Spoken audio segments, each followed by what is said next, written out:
Day 2 in Paris started with a walk on the Alexander Bridge, the third bridge, and it was a really beautiful bridge with the Seine River in front. You could see the tip of the Eiffel Tower as well, and there were people walking their dogs, there were people going to work.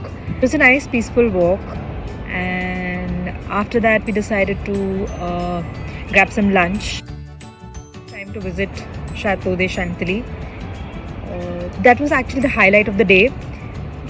Visit to a French chateau, Chateau de Chantilly, and this chateau reminded me very much of Palace of Versailles. So if you've already covered Palace of Versailles on one of your visits to Paris and you're not much of a lover of history and art, then you can totally skip this place. But since I like peaceful, quiet places and history and all of that, so it was a good way to spend the day for me. So the place was dripping with royalty, and every corner in that chateau was filled with art. If you look up at the ceilings are filled with paintings. If you look to the corners, you will see art, you will see velvet curtains and sculptures and statues.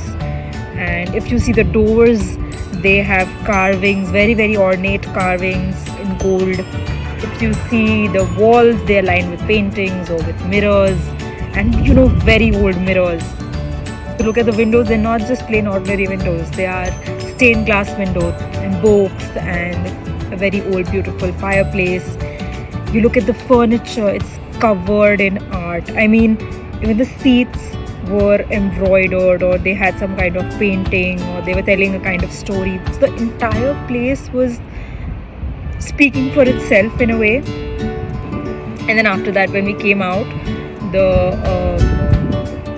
there was a lush green lawn or a garden in front of us, and it was filled with ducks. They were just about their business, enjoying the sun, and there was a pond right in front.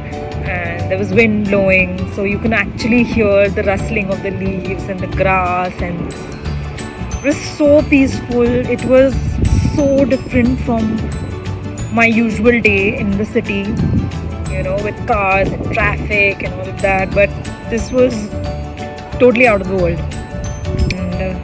And we must have spent this place was around an hour drive from the city. So the view on the drive was also very beautiful, with lots of fields and farming going on. It was, again, night was starting to fall and it was getting cold. So we decided to head back to the city. After the Chateau de Chantilly, when we reached back to the city, we decided to make a stop at the Berhakem Bridge. We started our morning with a bridge, we end our day with a bridge. The Berhakem Bridge at night was really nice. There were cyclers, there were skateboarders, there were people returning from office. Then there were couples getting their photo shoots done. There were people proposing to each other. There were people dressed up in gowns and stuff. Then after our walk, we went to a nearby cafe for dinner. And finally the day was over. And again, you can read all about my entire day and my experiences on my blog. Go and read through the link in my bio and let me know what you think.